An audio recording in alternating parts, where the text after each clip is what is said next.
Hey hi hello to everyone, আমি রিনি আর তোমাদেরকে অনেক অনেক ওয়েলকাম আমার চ্যানেলে মিস্টার অ্যান্ড মিসেস ব্যানার্জিতে। তো দেখতেই পাচ্ছি সকাল সকাল আমি স্নান করে একদম শাড়ি পরে রেডি হয়ে গেছি। আর কালকে একটা মিনি ব্লগে দেখতে পেয়েছিলে যে আমি বলেছিলাম আজকে সৌমেনের জন্মদিন, তার জন্যই সকাল সকাল ও তো অফিস চলে গেছে। এখন সম্পূর্ণ প্রিপারেশান নেব, রান্নাটা আজকে ভেবেছি নিজের হাতেই করব। তো চলো তোমাদের সঙ্গে শেয়ার করি কী কী করবো কী কী না করব। আর ব্লগটা একটু লেন্দি হবে, সো স্কিপ না করে সম্পূর্ণ ব্লগটা দেখো। চলো, বুঝছো? এছাড়া হইলে হাসতেছো কেন? এত সাজার কিছু নাই, এত সাজার কিছু নাই। হ্যাঁ, কেন? এইটা পরো, এই যে এখানে চেন দেওয়াটা।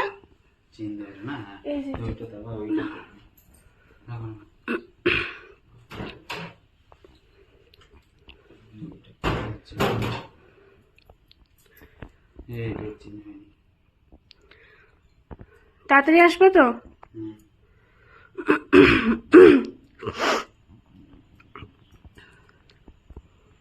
কাকুকে প্রণাম করলা? হ্যাঁ, করছো? কাকু বুঝতে পারছে? কাকু জানে না বোধহয়। কালকে তো এগুলো বাজার থেকে নিয়ে এসেছিলাম, তোমরা দেখতেই পেরেছো মিনি ব্লগে। তো এখন অলরেডি মা কাটা শুরু করে দিয়েছে, চাটনি হবে আর এখানে ফ্রাইড রাইসে যা যা আছে সব কিছু হবে। আর বাকিটা চলো আমি কেটে নিচ্ছি। ছোলারটা আনোনি, আমার এই গাজর ছোলার জন্য ছোলারটা লাগবে। হ্যাঁ তো আদা চলে আসে, হ্যাঁ ছোলাটা দাও, আমি ছোলা দিচ্ছি। মশলাটা করে রাখি। ওইদিকে টমেটোটা ভালো না। খারাপগুলো কি করবে? এই তো এই তিনটেই খারাপ। হ্যাঁ, ওই তিনটে আমি এইদিকে করিনি। খারাপ মানে একটু ই গেছে, বেশি নরম নরম হয়ে গেছে।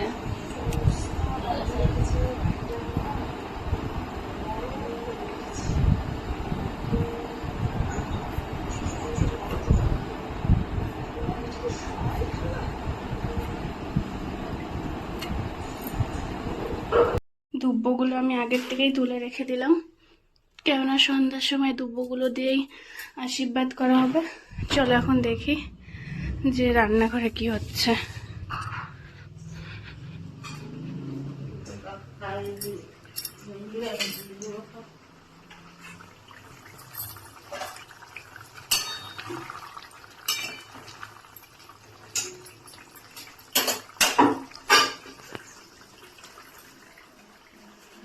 এখন বাজে হচ্ছে 11:30, আর এখন আমি ব্রেকফাস্টটা নিয়ে বসেছি, দই আর চিড়েই খাবো। তো চলো তাড়াতাড়ি ব্রেকফাস্টটা খেয়ে নিই। এইরকম ভাবে হচ্ছে তোমার একদিনে এতটা খাওয়া ঠিক নয়, আর খাবার তো সব ফাঁকা দিচ্ছে। তারপরে আবার রাতের খাওয়া, হ্যাঁ মাঝখানে কেক পায়েস সম্পূর্ণ কিসমিসটা দিয়ে দিচ্ছি। হ্যাঁ ধো ধো ধো। আচ্ছা, ভুলে গেছি।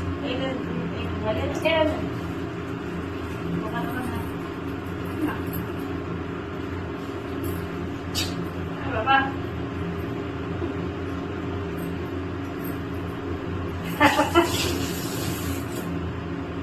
এইটা হচ্ছে রান্নাঘরের একটাই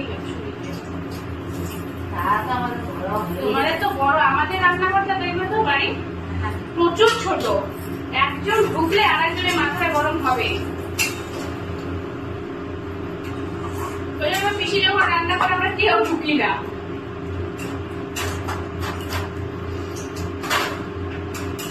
মোটামুটি তখন সব রান্নাই কমপ্লিট, শুধু ফ্রাইড রাইস আর মাংসটাই বাকি ছিল। ফ্রাইড রাইসের জন্য আমি অলরেডি সব কিছু করতে শুরু করে দিয়েছিলাম, দেখতেই পাচ্ছ এরকম সরু সরু করে সব বেল পেপারসগুলো কেটে রেখেছি ফ্রাইড রাইসের জন্য। আর আমি না এই প্রথমবার ফ্রাইড রাইসটা করলাম এই বাড়িতে আসার পরে, জানি না কীরকম হয়েছিল, শেষ অবধি তোমরা দেখো কীরকম লাগলো সবাই। এত বড় কড়াই দেখে সত্যি কথা বলতে প্রচণ্ড ঘাবড়ে গেছিলাম যে আদৌ আমি শেষ অবধি করতে পারবো কি না, কিন্তু মামুনি প্রচণ্ড হেল্প করেছে আমাকে এটা করাতে। আর সত্যি কথা বলতে আমার পার্সোনালি খুবই ভালো লেগেছে ফ্রাইড রাইসটা খেতে।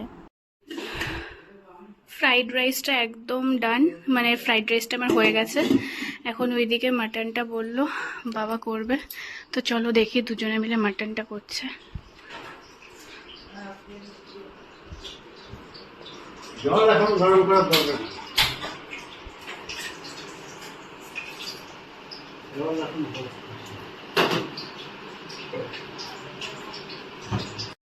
এই জাস্ট এসে বসলাম, কেননা এখন রান্নাঘরে মামুনি আর বাপি আছে, মাটনটা করছে। তো যতক্ষণ আমাদের রান্নাটা কমপ্লিট না হয় ততক্ষণ তোমরা কালকে রাত্রে সেলিব্রেশনটা দেখে নাও চটপট।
ও বাবা, তোমার তো আজকে বিশাল ব্যাপার। জামা কাপড় ইয়েটা চালিয়ে দে বাবা রে বাবা রে।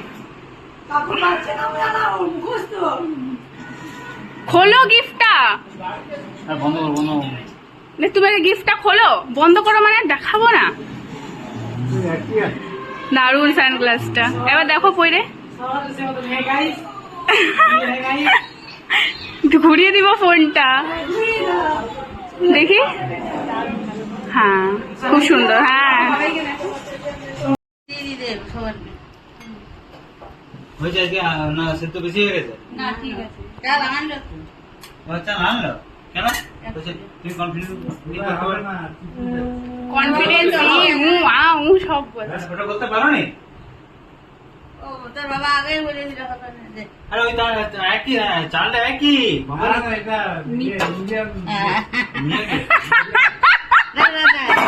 এটা পুরো ব্লগ ভালো হয়ে গেল, আমি এত এই ছিল আজকের আয়োজন। খুব সিম্পল, ফ্রাইড রাইস, পনির, মাটন, চাটনি আর পাঁপড়ও তাড়াতাড়ি অফিস থেকে চলে এসেছিলো। আর লাঞ্চটা আমরা একসঙ্গেই করেছি দুপুরবেলা। বলো কিরকম লাগলো লাঞ্চটা খায়? আরে বলো না, লাঞ্চটা খায় কিরকম লাগলো? চোখটা খোলো। খুব ভালো হয়েছে, সব ভালো ছিল। হ্যাঁ সব ভালো ছিল, খাবারগুলো দারুণ। ইয়ারকে দেখো, সবাই মনে করছে আমি তোমাকে জোর। পাঁঠার মাংস হয়েছিল, টমেটোর বড় বড় চাটনি, টমেটোর বড় বড় চাটনি, বড় বড় টমেটো, ছোট ছোট চাটনি, আর আর এই পাঁপড় ভাজা আর ভালো হয়েছে, চাটনি আর পাঁপড় ভালো হলো। আর কি ফ্রাইড রাইস আর পনিরের তরকারি, পনির আমার খুব একটা পছন্দ না, আর পনির ভালো হয়েছে, রান্না ভালো হয়েছে। তা সবাই জানতে চায় তুমি কখন পার্টিটা দিবা? আমি দিবা, কখন সময় হলেই দিবা। পরে অনেকক্ষণ রেস্ট নেওয়ার পরে সন্ধ্যেতে পায়েসটা বসিয়ে দিয়েছিলাম। আর জানো তো, বিয়েতে আমরা একটা ও একটা রূপোর বাটি গিফট পেয়েছিল। আমি তখন থেকেই ভেবে রেখেছিলাম যে ওর জন্মদিনের দিন সেটা করেই পায়েস খেতে দেব ওকে। আর তারপরে সবাই ওকে এক এক করে আশীর্বাদ করলো। প্রথমে বাবা, মা, তারপরে দিদি ভাই, দাদা ভাই, সবাই আশীর্বাদ করেছে। আর এই ব্যাপারটা না ওর খুব পছন্দ হয়েছে, এই জন্মদিনের দিন ওকে সবাই আশীর্বাদ করেছে। আমি একটু ঘটা করেই আশীর্বাদটা করাতে চেয়েছিলাম, আমার খুব পছন্দ হয় সবাই এরকম আশীর্বাদ করে পায়েস খাইয়ে দিবে। যাই হোক, সেই মতেই সব হয়েছে। আর এই কেকের ডিজাইনটা তোমরা দেখতে পারবে, আমি দেখাচ্ছি। আমি এটা স্পেশালি অর্ডার করেছিলাম, একটা ম্যাঙ্গো ফ্লেভারের কেক ছিল, খুবই সুন্দর ছিল কেকটা দেখতে। আর যতটুকু পেরেছি টেবিলটাকে নিজেই সাজিয়েছিলাম। দেখো এই ছিল কেকটা ওর। আর সঙ্গে যে কেকের উপরে টপারটা, ওই টপারটা কিন্তু দারুণ সুন্দর একটা টপার ছিল, যেখানে আমাদের 3টে ফটো, 2টো বিয়ের ফটো আর একটা বিয়ের আগের ফটো দিয়ে সাজানো হয়েছিল। আর সঙ্গে এই যে বাটিটার কথা বললাম পাশেই আছে, দেখতে পারবে। এই যে এটা হচ্ছে সেই রূপোর বাটিটা, এইখানটায় পায়েসটা সাজিয়ে দেওয়া হয়েছিল, সম্পূর্ণ পায়েসটাই খেয়েছে। তারপরে তো কেক কাট করলো, বেশ 8:30 বেজে গেছিলো কেক কাট করতে করতে। এরপরে আমরা একটু বাইরে খেতে যাব। যে কোনো অকেশনেই কিন্তু আমরা 6জন মিলে, মানে মা বাবা সবসময় যায় না, মানে ওদের যাওয়াটা মানে ইচ্ছেও হয় না, সবসময় বাইরে যেতে চায় না, কিন্তু আমরা 6জন মিলে সব সময় বাইরে খাওয়ার একটু চেষ্টা করি, সেটা যারই জন্মদিন হোক না কেন, অ্যানিভার্সারি হোক না কেন। আর দিদিভাই ওখানে ওকে হেল্প করছিল কেকটা কেটে কেটে সবাইকে দিয়ে দেওয়ার জন্যে। আর এই ছিল আজকে আমাদের আউটফিট। এই ড্রেসটা দেখো, খুবই সুন্দর একটা ড্রেস পরেছিলাম, লং গাউন টাইপের। আর ওকে বললাম একটু ভিডিও করে দাও আমাকে, আর এইভাবে একটু সেজেছিলাম আজকে, সময় ছিল বলে। আর ওর আউটফিটটাও দেখে না, ও একটা এরকম কন্ট্রাস্ট প্যান্ট আর কালারের প্যান্ট আর শার্ট পরেছিল, খুবই ভালো লাগছিল। তারপরে সবাই মিলে বেরিয়ে গেলাম। আর আজকে আমরা আবার যাব দুর্গাপুর পিয়ারলেস ইনে। এর আগেও গেছিলাম, খুবই ভালো লাগে, খুবই সুন্দর একটা জায়গা। যেমন ফুড কোয়ালিটি ভালো, সেরকম অ্যাম্বিয়েন্স নিয়ে কোনো কথা হবে না, সব মিলিয়ে টু গুড একটা জায়গা।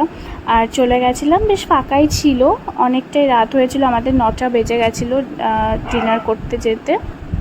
তারপরে গিয়ে আমরা হালকা ফুলকা কিছু স্টার্টার নিয়েছি, সঙ্গে একটু মেন কোর্স ছিল। মেন কোর্সে আমাদের নান ছিল, চিকেন ভর্তা ছিল। এই দিয়েই কিন্তু আমরা আমাদের ডিনারটাকে আজকে শেষ করেছি, আর দিনটাকেও খুব সুন্দর করে কাটিয়েছি।